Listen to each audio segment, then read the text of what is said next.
1974 সালে উৎপাদনে আসা দেশের বৃহত্তম ঘোড়াশাল তাপবিদ্যুৎ কেন্দ্রের 3টি ইউনিটের কার্যকাল শেষ হওয়ায় সেগুলো স্থায়ীভাবে বন্ধ ঘোষণা করে কর্তৃপক্ষ।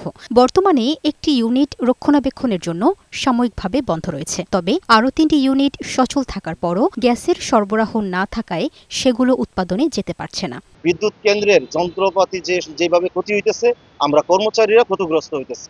এই গ্যাস লাইনটা নতুন করে পাইলে আমরা এই ঘোড়াশাল বিদ্যুৎ কেন্দ্র আবার সেই পূর্বের অবস্থায় ফিরে যাবে বলে আশা করছি। এই বিদ্যুৎ উৎপাদন ব্যাহত হলে অর্থনৈতিক সঞ্চালনটা কমে থাকে। শ্রমিক কর্মচারী ইউনিয়নের নেতারা বলছেন, বিগত সরকারের আমলে বরাদ্দ রাখা গ্যাস পার্শ্ববর্তী ঘোড়াশাল পলাশ ইউরিয়া সার কারখানায় স্থানান্তর করায় এই অচলাবস্থার সৃষ্টি হয়। এর ফলে 1380 মেগাওয়াট বিদ্যুৎ উৎপাদন ক্ষমতা সম্পন্ন কেন্দ্রটি এখন বন্ধ পড়ে আছে। এতে একদিকে নষ্ট হচ্ছে বিদ্যুৎ কেন্দ্রের যন্ত্রাংশ, অন্যদিকে আর্থিকভাবে ক্ষতিগ্রস্ত হচ্ছেন শ্রমিক কর্মচারীরা। আমরা একাধিকবার মিটিং করেছি এবং উপদেষ্টা সাহেবের কাছে আমরা দাবি জানাইছি অতীব জরুরি ভিত্তিতে ঘোড়াশাল তাপবিদ্যুৎ কেন্দ্রে গ্যাসের ব্যবস্থা করা হোক।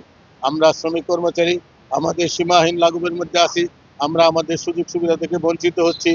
এদিকে তাপবিদ্যুৎ কেন্দ্রটি লাভজনক প্রতিষ্ঠান দাবি করে প্রধান প্রকৌশলী জানান, সমস্যার সমাধানে বিকল্প চিন্তা করা হচ্ছে।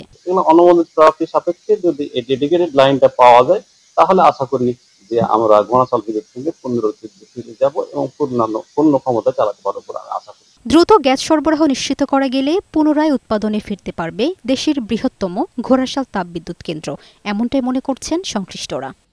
লামিয়া আক্তার, বৈশাখী সংবাদ।